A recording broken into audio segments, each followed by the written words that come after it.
Assalamualaikum warahmatullahi wabarakatuh. Bismillahi walhamdulillah wala hawla wala quwwata illa billah amma ba'dah. Hadirin jamaah salat zuhur yang dirahmati Allah Subhanahu wa taala.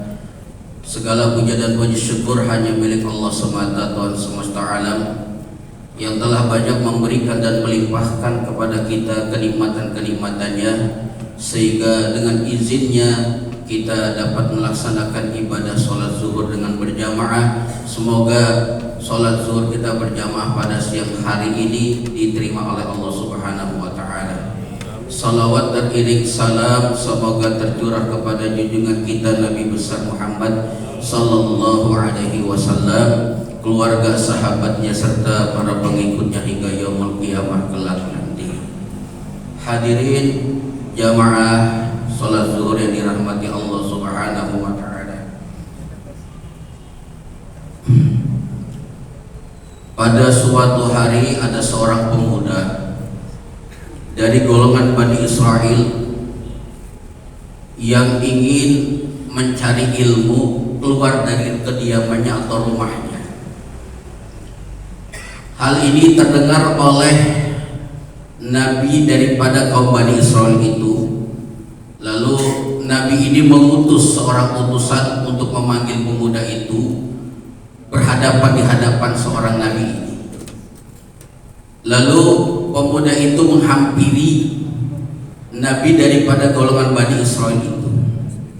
Seraya Nabi ini memberikan sebuah petuah kepada pemuda ini.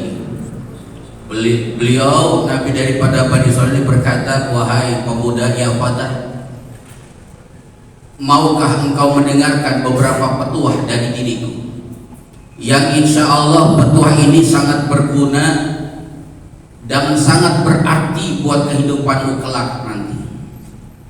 Pemuda ini mendengarkan petuah daripada Nabi daripada Bani Israel ini, dan ini adalah warisan ilmu yang telah diwariskan oleh orang terdahulu dan yang akan datang. Apa kata Nabi itu kepada pemuda ini? "Ya fata, khafillahi bisirri wa alaniyah."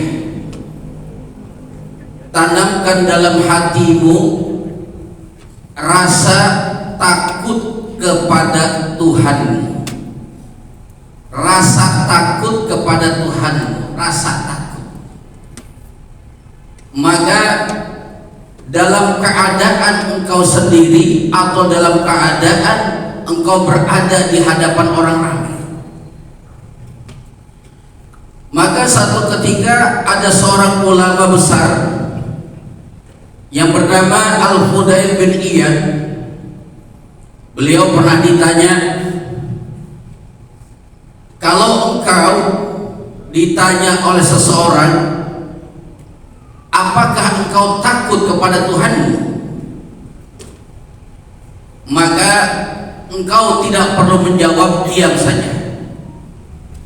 Apabila engkau berkata tidak, maka engkau akan kufur. Jikalau engkau berkata iya, engkau berdusta. Maka al-ulama tadi bernama Al-Fudail bin Iyad ini menjelaskan tentang makna arti daripada khaufillah. Artinya orang yang takut kepada Allah, kepada Tuhannya adalah menghalangi dirimu untuk tidak melakukan perbuatan dosa dan meningkatkan dirimu untuk melakukan perbuatan baik. Kalau engkau dirimu tidak termasuk orang seperti itu, ucapanmu berkata engkau takut kepada Tuhanmu, sementara dirimu saja tidak mampu menahan untuk tidak melakukan perbuatan dosa. Dirimu tidak takut saat engkau melakukan perbuatan dosa. Engkau merasa aman, engkau tidak merasa gelisah saat dirimu berada di dalam posisi melakukan perbuatan dosa. Engkau senang di dalam melakukan perbuatan dosa itu.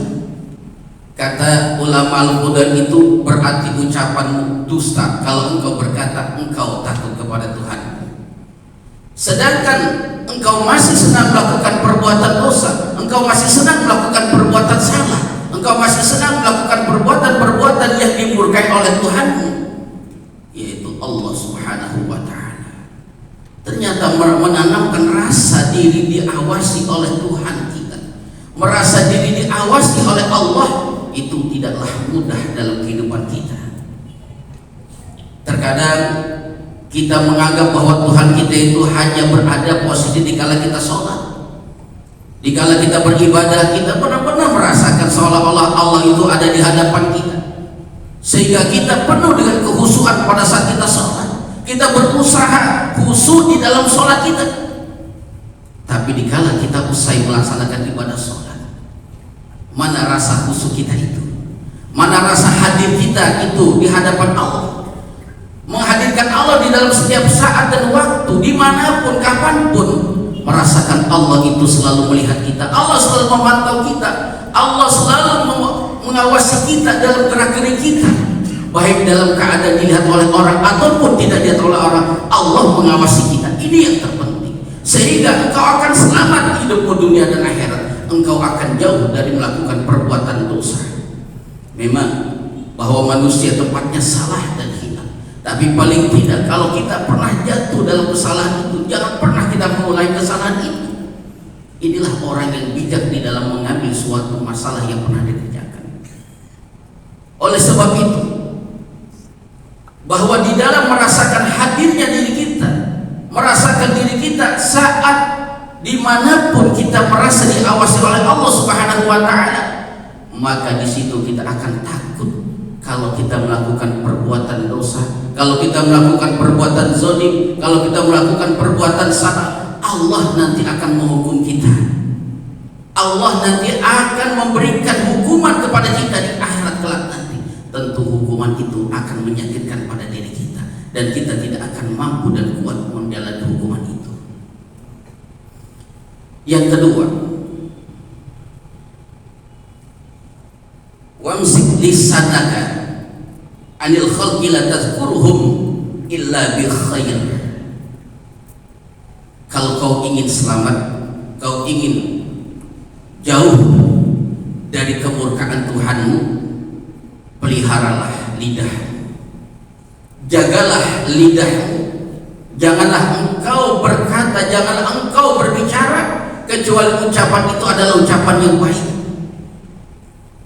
Menanamkan diri ini ada kaitannya kepada rasa khauf kepada Allah Subhanahu wa Ta'ala. Jikalau engkau merasa diri diperhatikan oleh Tuhanmu, jikalau engkau merasa diri dilihat oleh Tuhanmu, hati-hatilah dengan ucapanmu.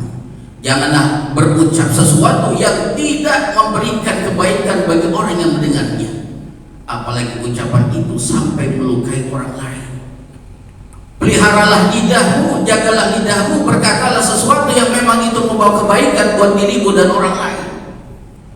Kalau ucapan-ucapan itu mengandung makna yang menyinggung orang lain, hati-hati, sebab karena ucapanmu itu bisa menjadikan sebuah kemurkaan orang lain kepada dirimu, akan menimbulkan kebencian orang lain kepadamu, sebab ulah dari lidahmu yang tidak pandai kau jaga, sebab ulah lidahmu yang tidak pernah kau pelihara.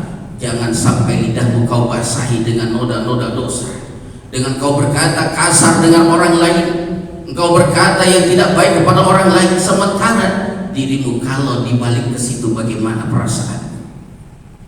Orang yang tertanam merasa takut kepada Allah Subhanahu wa Ta'ala, dia akan mampu menjaga lidahnya, dia akan pelihara lidahnya untuk tidak berkata yang kotor, untuk tidak berkata yang kasar di dalam berucap atau berkata, illa bi khair, kecuali dengan kebaikan. Dan nasihat yang ketiga, wanzur khubzaka alladhi ta'kuluhu hatta yakuna minal halali. Jikalau engkau menikmati suatu makanan, kau lihat makanan yang kau makan itu benar-benar dari halal atau yang haram, atau kau masih ragu kehalalannya. Sebab ada satu nasihat baginda Nabi kepada Sa'ad radhiyallahu anhu. Beliau berkata, wahai Sa'ad, perbaikilah makanan yang kau makan.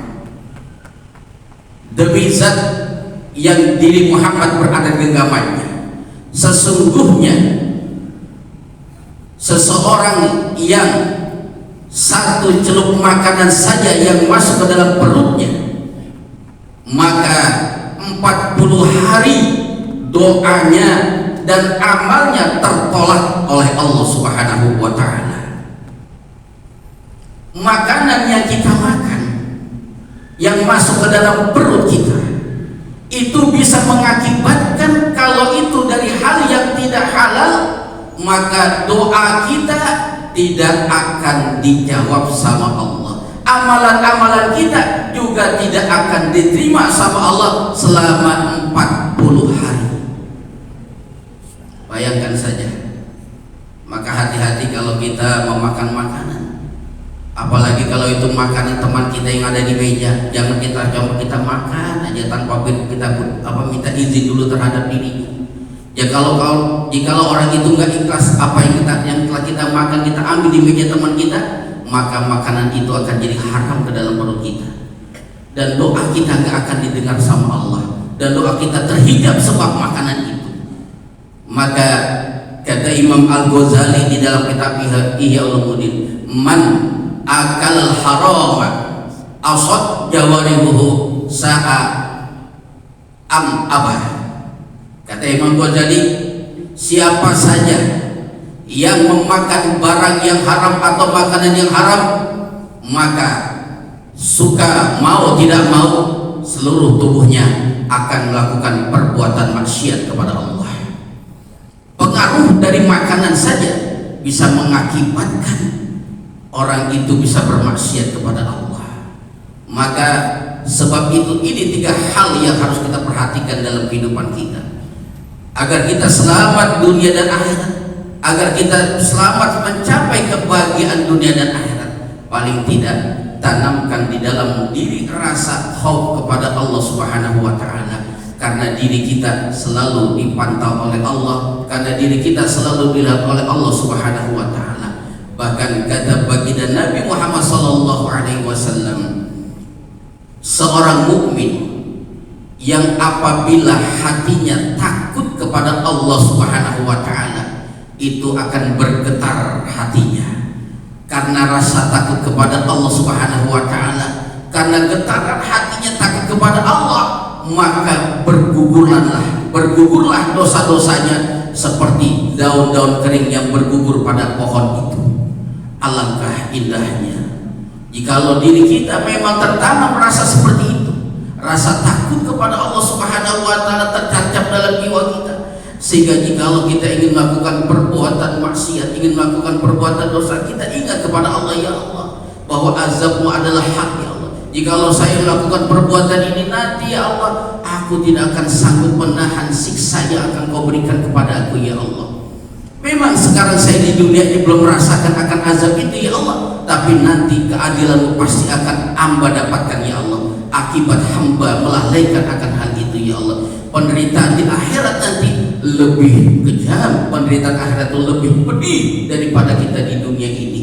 Maka penyesalan nanti kita di akhirat itu tidak ada gunanya, dan tidak akan ada lagi sebuah penyesalan, hanya tinggal penyesalan saja. Maka inilah gunanya agama diturunkan oleh Allah melalui lisannya Nabi. Ad-dinu nasihun, din agama sebagai nasihat buat kita, bahwa kita adalah manusia yang diciptakan oleh Allah Subhanahu wa ta'ala dengan keadaan yang memiliki nafsu. Oleh sebab itu Allah sadar bahwa manusia tempatnya salah dan hilaf, maka Allah Subhanahu wa ta'ala selalu memberikan pintu maafnya kepada hamba-hambanya yang bertobat atas kesalahan dan kekeliruannya. Lalu dia menyadari tidak akan mengulangi kesalahan itu, lalu dia tanamkan rasa takut kepada Allah Subhanahu wa ta'ala. Mudah-mudahan sekilas nasihat ini daripada seorang nabi kepada Bani Israil tadi ini memberikan satu kebaikan buat kita, menjadikan kita menjadi jauh lebih baik lagi, dan kita menjadi hamba Allah yang selalu ingat kepada Allah Subhanahu wa taala, dan mudah-mudahan kita dijadikan orang-orang yang istiqomah di dalam menjalankan segala perintah-perintahnya dan menjauhi segala apa yang dilarangnya. Demikianlah, lebih kurang mohon maaf. Billahi taufiq wal hidayah. Assalamualaikum warahmatullahi wabarakatuh.